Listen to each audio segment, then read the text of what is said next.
Peggy McManus is the president of the National Alliance to Advance Adolescent Health, a Washington, D.C. based nonprofit whose main program is Got Transition. For the last 12 years, with Dr. Patience White, they have co-directed this National Resource Center on Healthcare Transition. In that capacity, they have co-authored numerous articles and reports on transitions in care, and most recently on transitions from child to adult services, the topic of today's presentation. Welcome, Dr. McManus. Thank you so much. It's such a pleasure to be here with both of you and all of you. And I just wanted to say that our organization has worked very hard on being a national resource center on healthcare transition, and that's moving from pediatric to adult care. This project is really looking at the transitions in coverage and public benefits. So I'm really excited to share this information with you. Next slide. This was funded by the Lucille Packard Foundation for Children's Health and the WITH Foundation, and I have no disclosures. And so the aim of our two-year study was to bring new attention to the shift that low-income youth and young adults with disabilities face as they age out of 4 programs: Medicaid, CHIP, SSI, and Title V. And God knows we could have put in many more programs, but this was a lot for us. And we tried to uncover eligibility and enrollment challenges, racial inequities, and just to let you know, our focus was on Black youth and young adults with disabilities and impacts. And then we looked at the challenges faced by Black young adults with disabilities, including those with intellectual and developmental disabilities in 5 states that did not expand Medicaid. And then we, with the National Advisory Group, put together a set of policy recommendations. So I like to characterize, next slide, this study as more of an investigative report because there was so little that is currently available. So we did this between 2022 and 2024 with a wonderful advisory group. We had really major problems in identifying data for the adolescent age group and for the young adult age group, as Sneha previously commented on. So we, the Minnesota State Health Access Data Assistance Center helped us analyze the American Community Survey. We did a literature review, online surveys, looked at managed care contracts, and did numerous key informant interviews nationally and in the 5 states. Next slide. So as I mentioned, the 4 programs that we selected to study, again, thinking about when childhood ends. In Medicaid, it's between 19 to 21. In CHIP, it's entirely at 19. In SSI, it ends at 18. In Title V, mostly up to 21. And as I mentioned, we found very, very little literature on this population.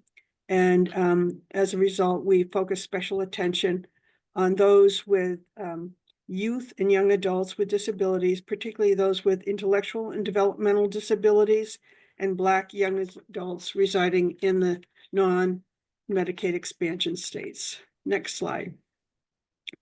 So to give a sense of the prevalence, next slide, please, of disability. The American Community Survey defines disability to include, this is in the note below, hearing disability, visual, cognitive, ambulatory, self-care, and independent living. And the vast majority of those who say they have a disability have a cognitive disability. And so you can see the prevalence there overall. I didn't put this in here, but there's statistically significant differences in disability prevalence in these 2 age groups among Black versus white adolescents and young adults. Go to the next slide. What I wanted to call your attention to are 3 points. First of all, you're looking at the in the, I want to call it the peach color, the adolescents, and the orange color are the young adults. What you're seeing is dramatic differences in rates of poverty among adolescents versus young adults. So 26% versus 66%. You're seeing dramatic shifts in rates of public coverage among youth and young adults. 58% versus 43%. And you're seeing dramatic differences in rates of uninsurance, 5% versus 13%. Next slide. So when looking at the racial differences among the adolescent population, this is the 12 through 18 age group. What you can see here is the comparisons by Black and white by poverty, insurance status, you see that except for uninsurance, there are statistically significant differences among Black and white youth and young adults with disabilities. The poverty rates are twice as high among Blacks versus white adolescents with young adults with disabilities.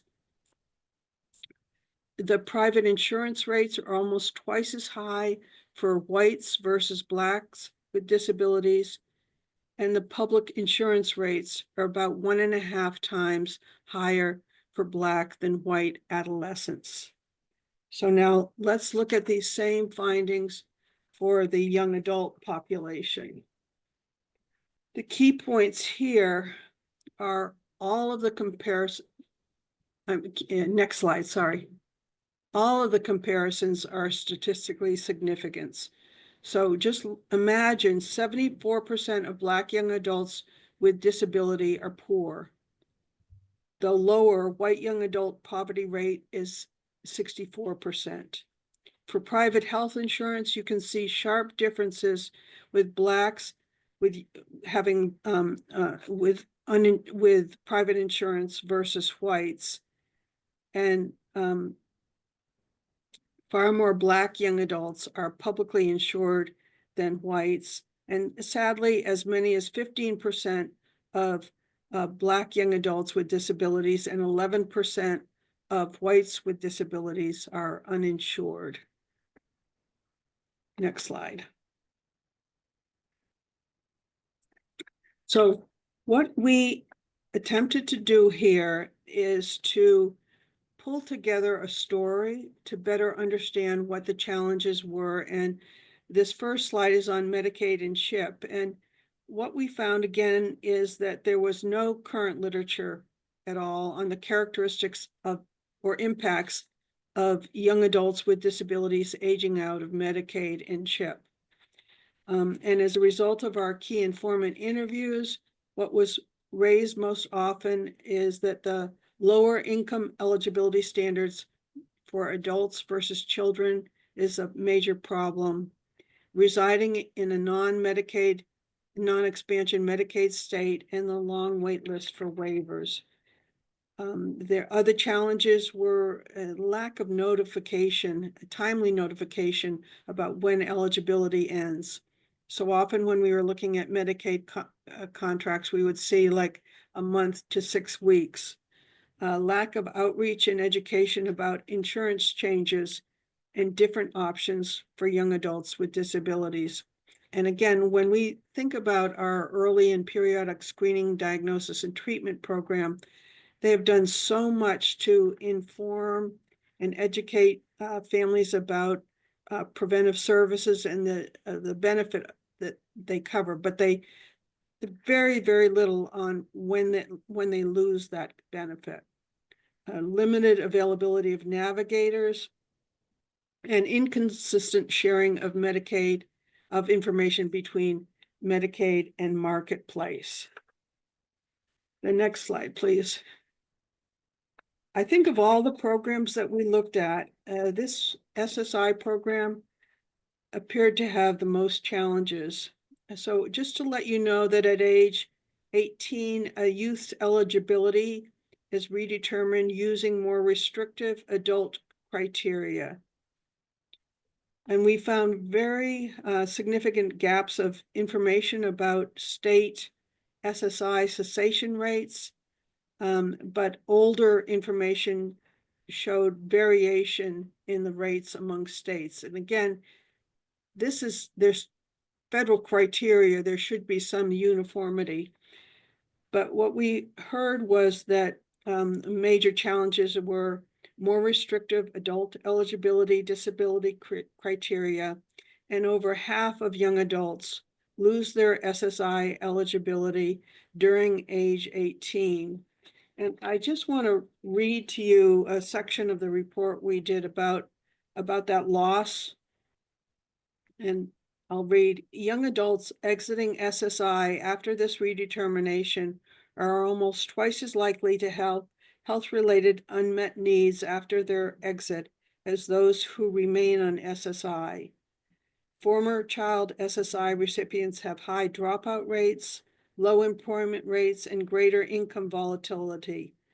They are more likely to make up that loss of disability income through criminal activities, not work. In response to SSI removal, youth are twice as likely to be charged with an illicit income-generated offense than they are to maintain steady employment of $15,000 a year in the labor market. And as a result of these changes, the annual likelihood of incarceration increases by a statistically significant 60% in the 2 decades following SSI removal. And most of this crime is income generating, e.g. theft and prostitution, fraud and forgery, and drug distribution. So again, here were really awful outcomes when losing SSI eligibility. We heard over and over again the, as they said, bureaucratic disentitlement, the complexity and burdensome application process and documentation requirements. And oftentimes parents think that when their child became eligible as a child, they would retain eligibility as an adult. As many would say, my child still has autism. I don't understand why it changes. Many said there was difficulty navigating the SSI system without a caseworker, and having medical and behavioral providers to obtain updated documentation for the application. We also heard that having an invisible disability like a mental health condition, autism, or ADHD makes qualifying for adult criteria difficult. The next program that we looked at, next slide, was the Title V program. And in your state, that's the CCS program. And again, there was no information that we found that was published, so we conducted a survey of these programs. And according to the Title V programs, those that faced the greatest difficulties were minoritized racial and ethnic populations, non-US citizens, those without insurance in rural areas with medically complex conditions, those unable to find adult providers, and those with significant intellectual and developmental disability. Next slide. So from there, we decided, well, let's take a closer look at states where that did not expand Medicaid. And while these may seem foreign to you, and just in terms of California, you know, we have to think ahead, but maybe some of the lessons that these states have gone through are things that we need to pay greater attention to. And in each state, we interviewed public program officials, protection and advocacy agencies, family voices, state DD departments, ARC chapters, and self-advocates. And what we heard most often were inadequate and complex information about obtaining and applying for services, lack of access to providers and services due to living in rural areas or no transportation or Wi-Fi, and racism, prejudice, and unconscious bias against people of color. The next slide, please. And those Black young adults with disabilities who face greater disadvantages were those with mental and developmental conditions and other co-occurring conditions, invisible disabilities, those who lack education, males, those who don't qualify for their state DD program, who identify as non-binary, and who become pregnant. Next slide. So the unmet services needed that were called out quite a bit were providers, and we heard this today, who are, this is unmet, who are trained to work with those with developmental disabilities, finding providers who accept Medicaid. And I just an aside here, I was on a call with some California advocates yesterday, and again, hearing the concerns about finding adult providers, including specialty providers, who are willing to accept Medicaid. So even as in a state as like California, these problems really persist.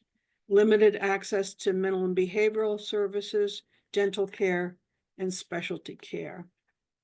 So in our report, we have, next slide, a set of recommendations. Oh, let me give you just a few of these wonderful quotes from families about racism, prejudice, and bias. Black students have not had their disability addressed correctly. Black and brown families, especially immigrant families, are afraid to ask what services the young adult qualifies for, and a young adult with IDD may not be able to ask the questions themselves. As a Black mom, when I advocate for my son, I am perceived as aggressive, and I get told I'm angry. And there is a delayed diagnosis of autism among Black children, and then they have problems accessing services at an older age. They're miscategorized and perceived as bad as opposed to disabled. Next slide. So our recommendations for each of these programs, we combined the Medicaid and CHIP recommendations and SSI and Title V. So I'll just walk through a few of these. There are more in the national report. So if we could move to the next slide. So on the Medicaid and CHIP outreach, I'm sorry, the Medicaid and CHIP, hold on, sorry, program and policy reforms. We had called for that there be a national uniform definition of childhood eligibility for Medicaid and CHIP at either under 21 or under 26. And I know the Academy of Pediatrics has called for this. The other recommendation was to allow all SSI recipients automatic qualification for Medicaid without having to submit a separate application, and encourage state Medicaid agencies to develop contract language in managed care contracts around transitions in coverage and care. And the Medicaid and CHIP Advisory Commission has taken up transitions of care and coverage as a priority area, and will be coming out with some recommendations coming forward, which I think will be great. Next slide. So as one parent said, everything is last minute and there's panic to try and figure out what to do next. So the recommendation, one of the recommendations is that in patients' medical records, that there should be documentation about whether or not a child is on Medicaid, CHIP, SSI, Title V, and or special ed services. And clinicians should alert patients and families to eligibility changes well before they turn 18 and ensure that their medical summary is up to date. Again, over and over and over again, we heard that the documentation was not up to speed. Next slide. On outreach, education, and collaboration, young adults may never have had to look for insurance before, understand what their options are and what certain terms are. And so our recommendation is to develop Medicaid guidance on outreach and informing of Medicaid insured youth that would be given 12 to 24 months before aging out of Medicaid.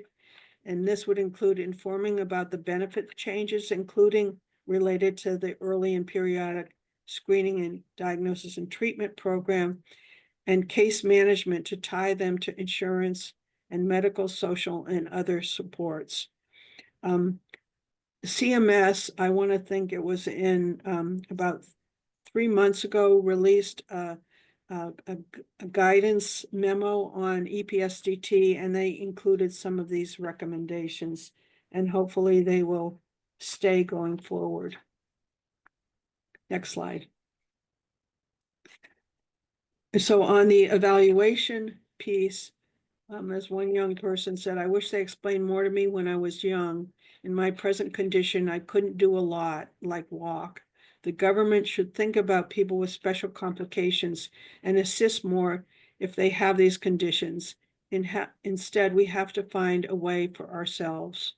So we recommended that there be a state or national collaborative demonstration program between Medicaid, CHIP, Social Security, and school special ed, Title V, and community-based organizations to help prepare young people and their families for aging out of these programs.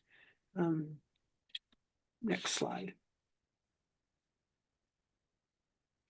And on the SSI front, we called for delaying the application of adult disability criteria until age 22 instead of age 18.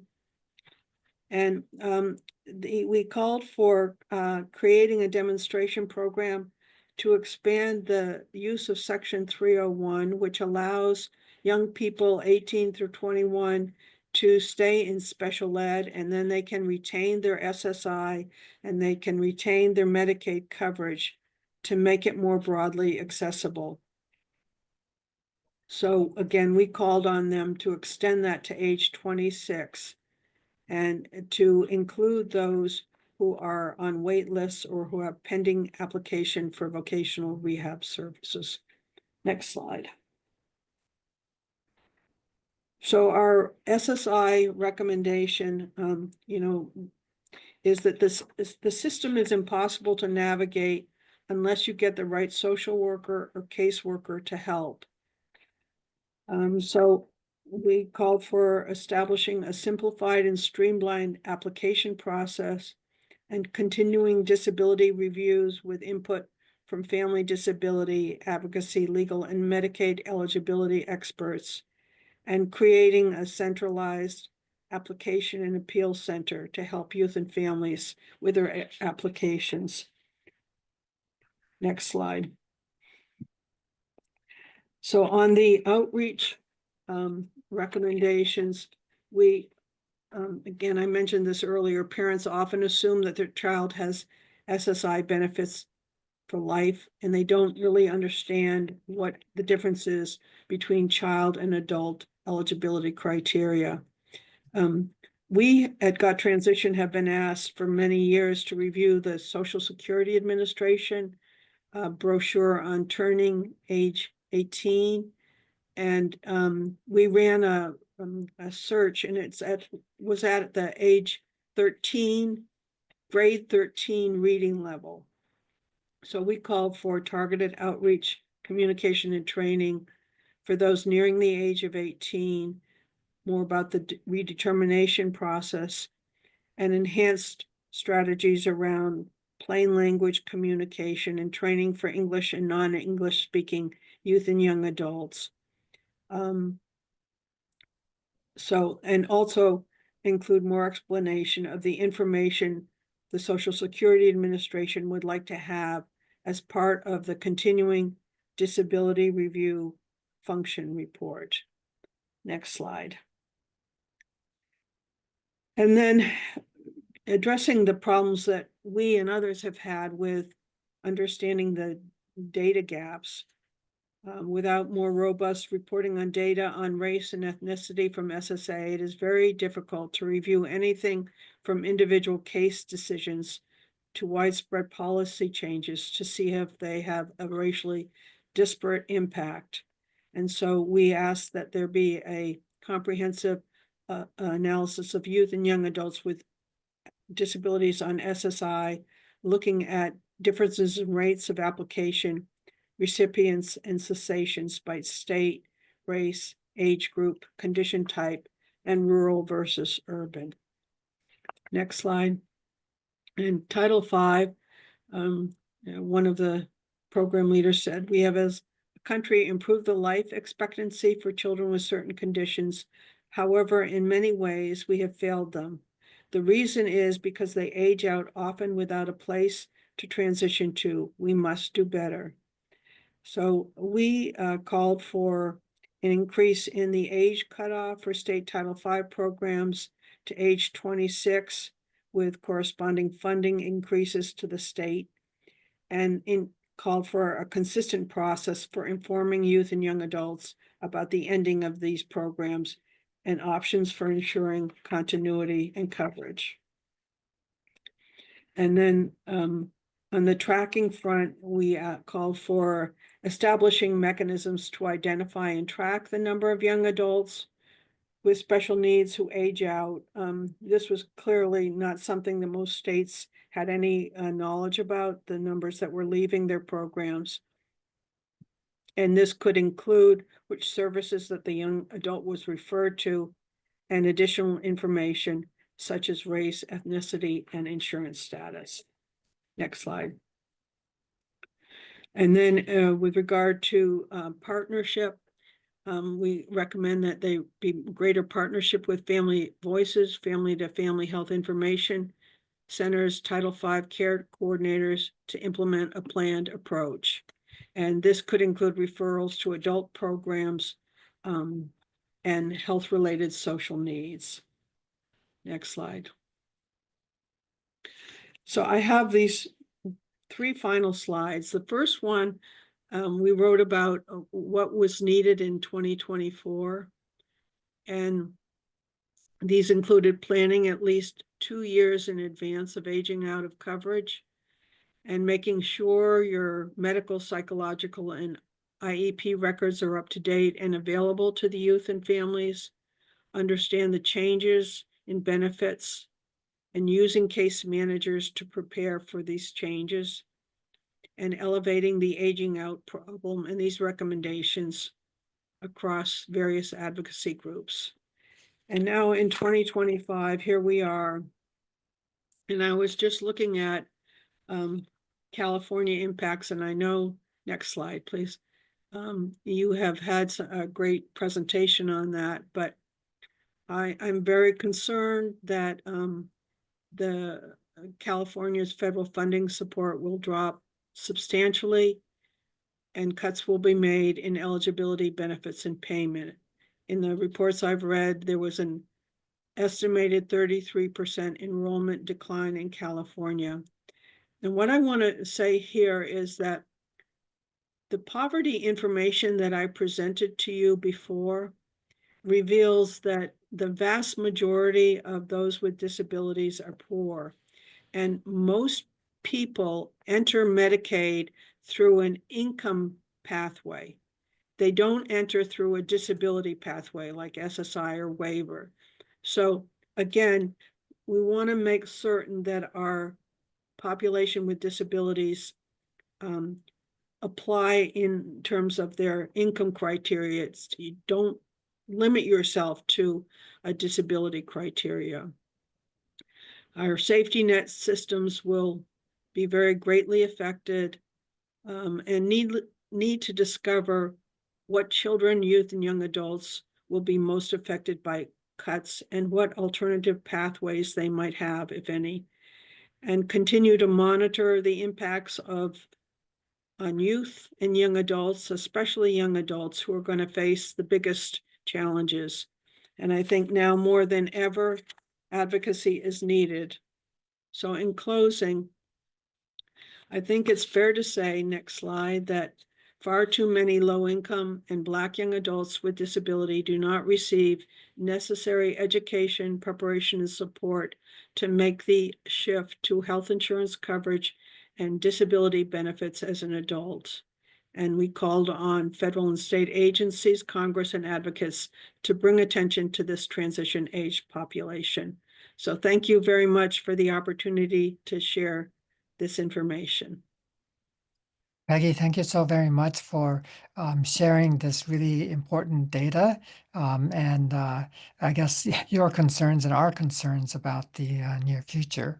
My first question is sort of related to the data, but also to your experience with GOT transitions, which is really trying to sort of streamline the transition and transfer process so that things work better for all adolescents and young adults. And we already know there's plenty of research that shows that we don't do a really good job in that whole process.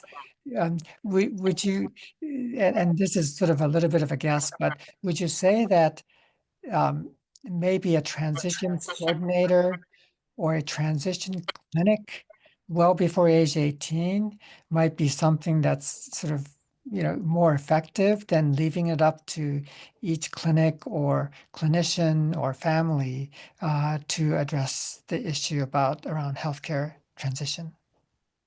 I thank you. I think that the research has shown the importance of having a transition coordinator. I think that the challenge is for all of us that when we talk about transition, we talk about planning for it, starting like early at like age 12 to 14, the actual transfer process, and the integration into adult care. And I think it's fair to say that most of our work has focused on the planning and not on the transfer and integration into adult care. And the adult systems are suffering majorly. And how do we build those systems in collaboration with our pediatric community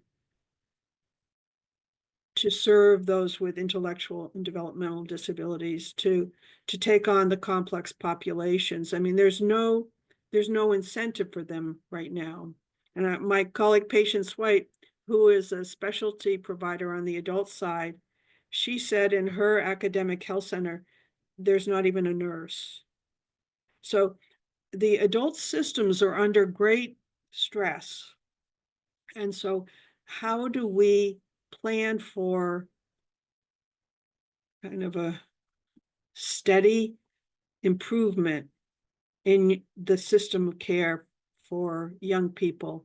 And I think the coverage aspect of this, there's as you all know, way too many transitions that happen all at once. And the trauma associated with these are profound.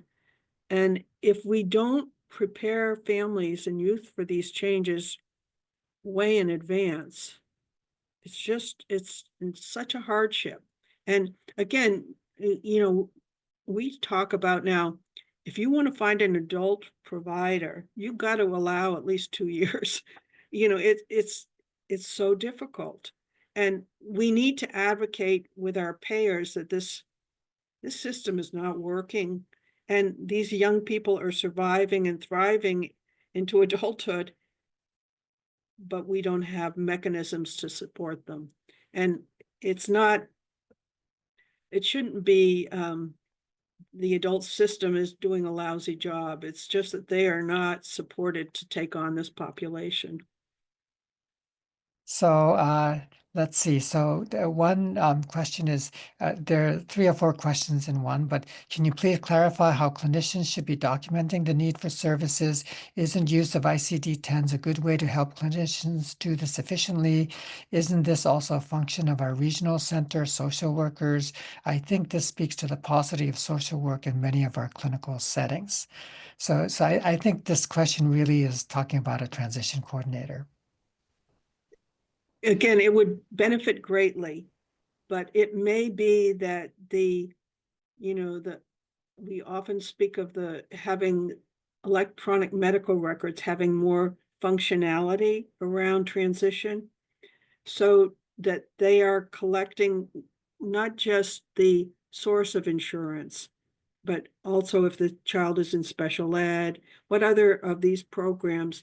And somebody's got to like trigger that they're going to lose it at 19 or 20. And so that there is some education that's going on with the families to say, you know, you're going to be transitioning your care, but transitioning your coverage is coming up. And how can we do this so it's not all at once? And oftentimes with many programs, we say transition earlier, like 18 or 19, so that they have some of the child services on the adult side, whether it's case management or whatever it is to help support the adult provider. But I think I would love to see transition coordinators. I would love to see enhanced fees for adult providers taking on this population. You know, there is a system infrastructure that has not yet been built on the adult side for this population. And it's going to take some, I think, some state and regional investments to create these kind of complex care networks that could be joined between the pediatric and the adult communities and the training programs. But we don't have many examples of them right now, but we certainly need them for the growing population. And I was at a recent meeting on rare diseases, and one person from the cystic fibrosis community said, you know, we have now more adults with cystic fibrosis than we do children. And, you know, to acknowledge that the size of the population with intellectual and developmental disabilities and complex conditions who are 16, 17, 18, 19, 20, who are going to be aging out, that's a seismic population. So I think that that's a reminder of how important it is to collaborate across the silos, whether it's the medical versus education versus social services, also the pediatric and the internal medicine, adult medicine silos. And I think there's some models that are coming up, which raises some hope and opportunity, but there's still a lot of work to do. But thank you. Yes, Thank you thank so you. much.